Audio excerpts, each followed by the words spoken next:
everything underwater appears bluish or greenish, depending on the color of the water.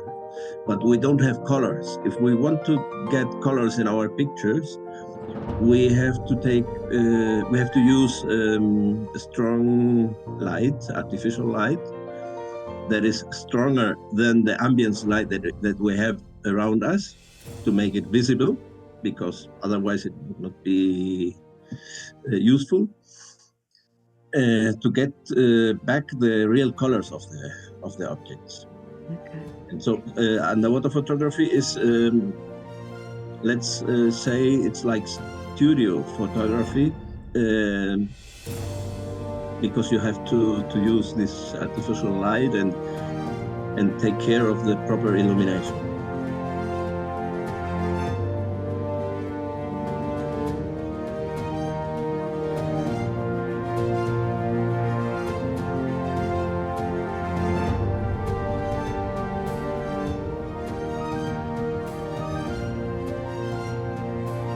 Hello, Petra.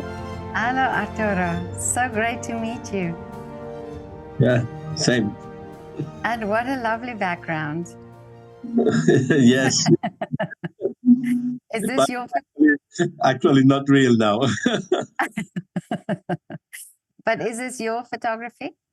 Yes, this is one of my photos. Of course. Yeah, I wouldn't use one of somebody else. What a stupid question of mine.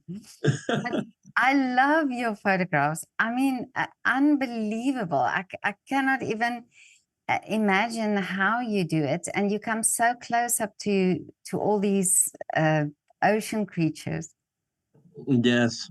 I remember always a famous sentence. It's be water, my friend. No? Yeah. I think you have heard it a lot of times. No? So that's the feeling when I'm underwater. I try to be just a part of it. It's not like a stranger, not like something invading the space. It's just being part of the sea. But amazing, and like you say, you have to be part of it. So you have to have the love also for being under the water. Yes, of course, of course. And how did you start as a child? Were you did you have a fascination of the ocean? Yes, when I was 8 years old, my grandfather took me snorkeling at the beach here in Las Palmas, Las Canteras. And I was so fascinated from what I saw, those fish. We saw at that first time we saw an octopus and some other beautiful things, and it has strongly influenced all my life. And from there on, did you first go into snorkeling and diving before you got the urge to start taking pictures? Yes, both ways developed together. When I was 10 years old, I bought my first camera.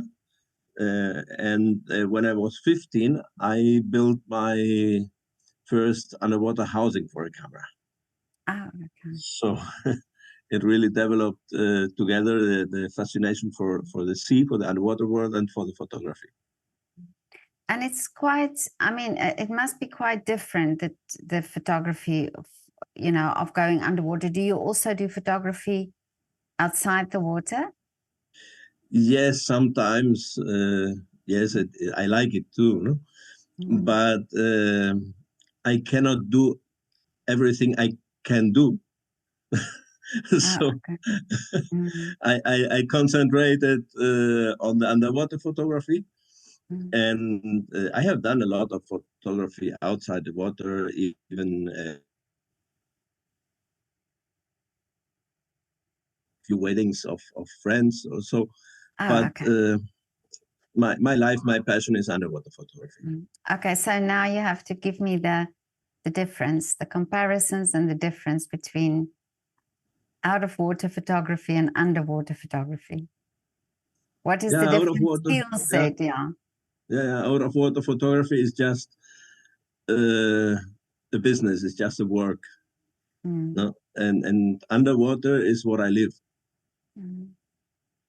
And do So you use the same technique, or I mean, how do you use the camera underwater? I mean, do you have the same? Of course, you have a casing and everything, but is it the same way of doing photography? no, no. The main difference is the light. Outside of the water, Okay. we can use normally the daylight. We can use the available light around us for taking photos because we will see on the photos the colors and everything as we see it in nature. But underwater, the colors are lost in just 10 meters of way of the light through the water. There is completely lost the red, and the yellow remains a bit more, but will get lost also. That's why everything underwater appears bluish or greenish, depending on the color of the water. But we don't have colors. If we want to get colors in our pictures, we have to use a strong light, artificial light, that is stronger than the ambient light that we have around us to make it visible, because otherwise it would not be useful. To get back the real colors of the objects. Okay. And so underwater photography is, let's say, it's like studio photography, because you have to use this artificial light and take care of the proper illumination. And under the water, the light, does it affect the creatures under the water? I mean, do they react towards the light? Yes, many of them not. All the day active creatures don't care too much about the light. But those that live inside caves or that are more night active, they used to be light shy and don't like strong light. So it's sometimes difficult to get close to them. We have developed some techniques for that. For example, using a torch with red light, because most animals, underwater animals, do not even see the red light. Really? Because it doesn't exist in nature there. In 10 meters or deeper, red doesn't exist. Oh, I see. Because yet the animals, yeah, but yet some yeah, of them have red or are red. yes, yes. But in these depths, with the natural light, with the sunlight, they don't have color. They're just gray. Oh, I see. Mm. I didn't know that. Yeah. But yeah. But you must have learned over the years so much about these creatures and about the sea. Yes. It's extremely important to be a good observer and really take care to find out, to learn how live these animals, check their reaction on everything you do, to try to understand them, and that's the way to be part of this world. And do you I mean, do you work with other people as well, or do you go on your own? Yeah, I mainly go diving on my own, but yes, often I go with other photographers or just with other friends. So it just depends on the moment. Okay. And how deep do you go down? Well, that's a good question. It's not necessary to go really deep to find beautiful things. Actually, 90% of the biodiversity and the life can be found in not more than 20 meters. Really? So going deeper, I do it if it's worth it. Going deeper is only interesting for such things that you can't see in shallow water, because it's always a risk. Yes, we go. Yeah, the pressure increases very fast as you go deeper. Don't dive deep. Even I have been in depths of 85 meters or more, but I don't do that if I do not know exactly that there is actually something that makes it worse. Oh, I see. Okay. And how does the equipment deal with or handle the pressure down there? Do you have to do something? The photography equipment or general diving equipment? The photography equipment. Yes, no, the underwater housing or casing must be pressure resistant. It's not only waterproof, it must resist this pressure. Most of these equipments are built to resist depths of 100 meters, are designed for that, to give a certain margin of security that they will not stop from working in 60, 70 meters or less. The normal recreational diving is limited to 40 meters. All what is deeper than this is technical diving. Okay. But generally, the underwater photography equipment is designed for 100 meter. And it can be reinforced and prepared for deeper dives, but that's not normal, and normally not necessary. Oh, okay. And before you go down, so you know the areas that you go. Do you go usually to the same area and see different things in different seasons, or do you travel to go to different places to see what you want to see? Both things. Okay. I dive mainly in the same area along the year, but a few times every year I try to travel to different places in the world to see different things. Yes. And the places here around my area, yes, there are some well-known dive spots because they have the proper conditions. Not everywhere is good for diving, no? Because some places are too exposed to the swell. Other places have a long sand plateau and where it really is not.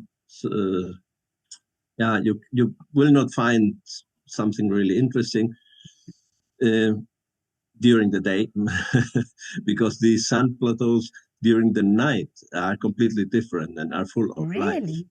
That's very, very interesting. But normally we dive at those known places, but sometimes yes, we explore new places. Yes, I have found one. It's about 4 years ago or so. I call it the theater because it's an amazing rock formation. It's very close to the shore, but you can't dive there more than 3 or 4 days per year because of the strong sea in that place. Mm-hmm. And why do you call it the theater? It's an amazing underwater rock formation with a place that looks actually like a stage. Really? Yes. Amazing. But you talk about now also going down at night. Yes. Mm. My preferred diving is at night. Really? And then, of course, then you don't have any, or you have to have stronger light than during the day, because during the day, is it some of the light coming through the water make a difference? No, you don't really need stronger lights because during the day you need light, artificial light that is stronger than the natural light, than the ambience light. Oh, I see. No? At night you don't have this ambience light, this bad ambience light, because it's only useful up to 3 or 4 meters depth, and you don't need such strong lights. Even if you could carry these lights with these very strong lights, it's not good for the animals also. It's, because these night active animals don't like this strong light. So the light must be just to see where you are and find something, and it should be as low as possible. Okay. And how far can you see when you go down at night? At night it's less than during the day, of course, because it's just the reach of the light of the torch you're carrying. So it's maybe 6-8 meters, but normally it's not necessary to see that far. Because one of the main rules of underwater photography is as close as possible. Oh, I see. Because the more water you have in between the camera and the subject, the more you lose the sharpness, and also the colors. The colors get lost. It's not only for the sunlight; it's also for the strobe or the torch. That it happens the same. In just 3 meters of way through the water, it has lost more than 50% of the red colors. So you must be as close as possible, really, to take good pictures with good colors. And what lens do you use under the water? I mainly use a fisheye lens, but for very small stuff, I use a strong macro lens, and even adding to the macro lens some more magnifying lenses. Okay. So you've got quite the tool when you go down there. How heavy is that underwater? Or how does it restrict you underwater? Your movement? Well, it's heavy, but it's more bulky than heavy, because underwater it's more neutral. On land it might be 7-8 kilo the photo equipment, but underwater it's more or less neutral with a little bit of weight, yes, but less than 1 kilo. So, but it's more the size of the equipment that affects the diving. But I find it so beautiful that I mean, now we have the possibility to see, and I look at some of your pictures on Instagram, and I thought to myself, you're really opening a window in the ocean for us to see. Yes, that's the target. You also say that you want to be part of it. Do you find that these creatures are inquisitive, that they come to you, that they, want to know who you are, or, sort of sense you are different? Yes, sometimes yes. Not all of these creatures. Most of them just live their lives looking for food and swimming around, but some of them are curious, yes. Especially is octopus, Really? cuttlefish, cephalopods in general. They are very curious, very intelligent animals. And other animals like larger fish, yes, turtles, of course, and marine mammals like dolphins. Of course, they are curious, and if they are not scared, they come and check just for curiosity. Okay. And have you ever been scared under the water? Have you ever come across something that, that you feel a bit dangerous? Well, I know that there are dangers, but I have never felt scared. I felt respect for these things and situations, but never been scared. Being scared, allowing to be scared underwater is not good for diving. You have to Yeah. trust Mm. your preparation, your knowledge about the environment where you are in. You have to trust that you have your equipment well in good conditions, well checked.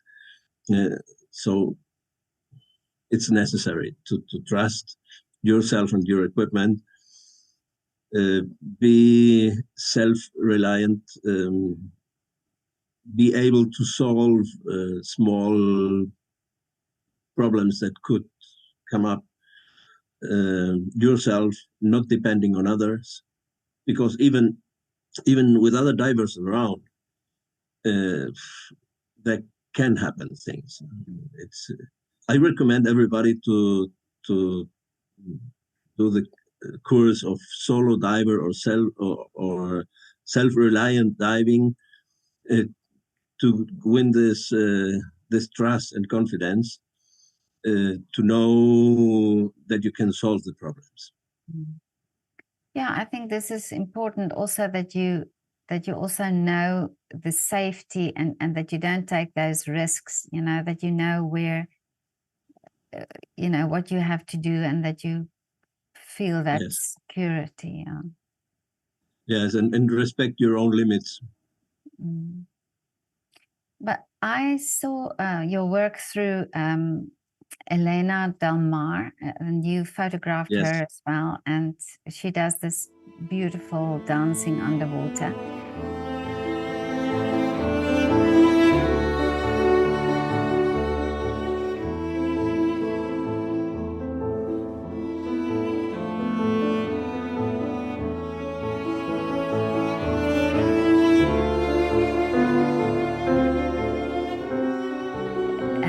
So this is quite different for you than just, how did you get to do this project with her?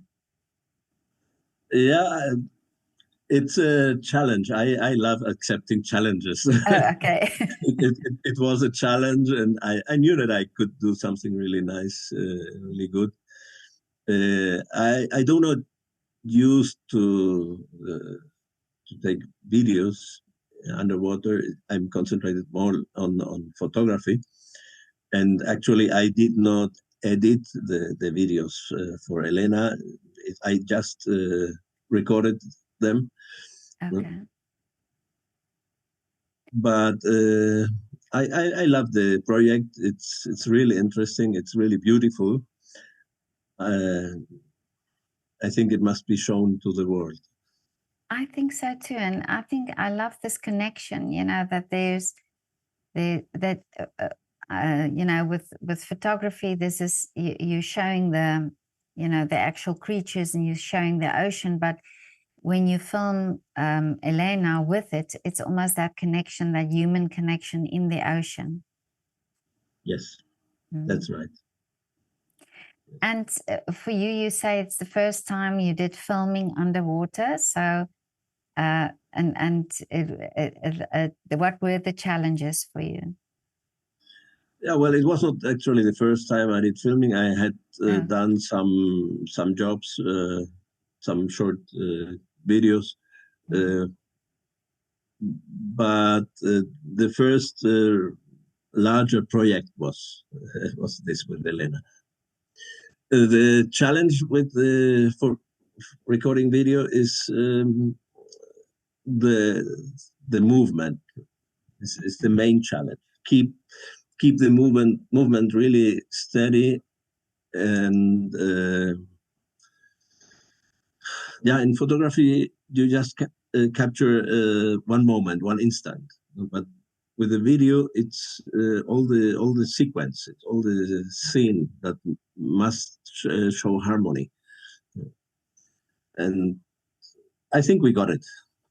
I think it's beautiful. No, it's really beautiful. And of course, she said also she couldn't stay because she goes down without gear, so she can't stay under the water for long amounts of time.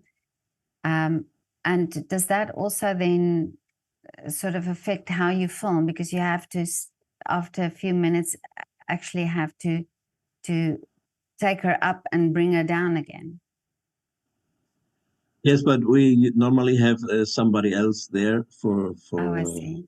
all this. No, it's I just concentrate on the recording, on the camera, because when I have my dive equipment with me, I cannot go constantly up and down Oh, I for see. my own safety. Okay, so yeah. Oh, but this is wonderful. What a wonderful film. And like you say, more people should see it. But your work, your photography, I see, gets published a lot and really raises the attention to the ocean. So is that something that you want to do? You want to show people what the ocean bed is like, or what is in the ocean? Yes, yes. I think the main purpose of photography is make visible to other people your view of the things that you are taking photos of. I have met some people that say me, no, I don't want to show my pictures. I don't want to publish them. It's just for me. I say that I feel that it's wrong. If you take pictures of something, it's not just for you. It's to share with the world. It's my feeling about it, and we as underwater photographers have also a big responsibility in educating the society and the people in the love for the nature and protection of the environment. That's true. And also, I think also for children, because not everybody is going to have the opportunity to go down, to go scuba diving, and you show these beautiful creatures and like you say, the colors are so, it's not, you can't see that anyway under the water, if you go that deep, but you can show it through a photograph. Yes. Now I'm working on a collection and a project, including exhibition and some other things around it, with creatures that are less than 1 centimeter. Really? Only things that are really small that most people even don't know that they exist. But these small creatures have amazing colors and forms. It's just impressive. But how amazing that you can see that under the water then, with the limited light. Yes. You get with the time. Besides, of course, you need good eyes. You get used to these things, and you get used to the environment. Imagine you have a field of algae in front of you, and you just see that there is something different in one spot, and then you look closer and see, okay, yes, there is something different. There's an animal or any other creature special in between this. It's like activating a scanner. Oh, really? Elena said something very interesting. She said it's very meditative for her to go down in the water. Do you feel it as well? Yes, not so much meditative, because I don't just stay there and enjoy. I think apnea diving, free diving, like what Elena does, is much more meditative than what I do. Okay. Because I'm always looking for something to take photos of. So it's not this disconnection, but it's another type of disconnection. It's as soon as I go down, I forget and disconnect completely from the world outside the world. Concentrate only on what I have around. That's also very important. Mm. Oh, what it must be a wonderful disconnection, that one, because it's like going in another world then. Yes, exactly. Exactly. A few years ago, I did an exhibition with the title Moonwalker, the Moonwalker. And one thing I stated in yes, it's a little text for to explain the the series of pictures is that as humans we only have two ways to get into out of our world and get into a different one. And, one way is going to the space, the outer space, and the other is going under the water. Oh yeah, that's true. Yeah. And under the water, it's much more to see than in the outer space. Oh yeah. I haven't thought of that, but that's true. Yeah, that's absolutely true. And it's much more to discover still under the water. Yeah. Yes, Yeah. much more to discover. It's constantly are being discovered new, not new, but new for the science, unknown species.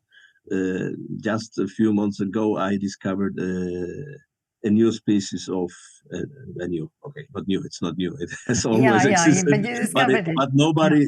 nobody did take a look on it, and never. It is new for the science. A new species of barnacle. Really? Yeah, normally people don't care about such things, but okay, they Yeah, are there. but do you then contact scientists to say, or how do Yes, they? How do you know that it's not been seen yet? yes, I have a lot of knowledge about the sea myself. Yes, I'm not biologist, but I have discovered a lot of things. Really? Even a species of shrimp that has my name is named after me. Really? and and some more things. I've found a lot of species that were not known for the Canary Islands before. Species that are known, well-known species, but that were not mentioned before for the Canary Islands. Um, and I have a strong network of scientists with whom I can contact for the different things I find and discover. But how amazing! So you are really the connection with the ocean. Yes, it's my life. Yes. Mm. Is this something that's in that area popular to do? Underwater photography. Yes, yes, yes. In the last 2 decades, with the coming of the digital photography, Mm. many people are taking photos underwater. Yes, but Mm. not so many that are really good in it and that are really that spend enough time to learn and yeah, they do just. Let's take a photo. It's the same with Oh, yeah. the people that take their cell phones and take some photos when they go for a walk. You know? Mm. But people really seriously doing underwater photography, Mm. not so many, but yes, Yeah, but a lot. these cameras have made it more accessible for all types of photography to, people to experiment more. But when Yes. you did still the old film photography, was it much different for you? Or do you also experiment Um, more under the water now? mm, I started taking photos underwater long before I started scuba diving. I started Oh, I see. snorkeling and took my camera with me when I was snorkeling. So I have this strong relationship with the photography, with the underwater photography since the beginning, and I wouldn't imagine the diving without a camera. Really? for myself. Mm. I feel like it's missing something. I sometimes have been diving without a camera. For example, I go to a dive site for diving with friends and see that something's wrong with my equipment with the camera, and I have to leave it in the car. So I anyways go diving with them, but it's not a good feeling. Really? Not nice. Yes, you see things, you want to take Yeah. pictures and you don't have the camera. It's not. Frustrating, yeah. Yeah. But oh, that's so wonderful and so beautiful, really. I absolutely love your work. And but what are the wishes for you still for the future, or what is the big dream? Well, big dream. Continue doing this for many years more. That's a big dream. Mm. And just discover more things under the water. Yes, and being able also to communicate all this love for the ocean to other people and influence in a certain way the society to do more, to be more aware of what we have around us, even if we are swimming in a tide pool, in an intertidal pool, uh, or at the shore, just walking around and checking the fish and shrimps that are in those little pools. Um, a few years ago, it's 2022, I published together with a friend a book about the intertidal pools, about the biodiversity in the Really? intertidal. So yes, it's really important to mm, show how close the nature is, and because when you talk about the International Oceans Day or something like this, the people feel it like something distant. Mhm. They don't feel that it's something that affects them directly, and I think that's the way to work. Yeah, I think we also we look at the ocean as, you know, you're going down to the beach or you see the sea or you see something, but you don't. I think it's because we can't see inside or underneath, and you show these pictures. It makes it really, you know, it brings an awareness. But how amazing also that we have now social media, and you know that you post these pictures on Instagram, that it's you know, people are able to see it. Yes, yes, that's an amazing tool.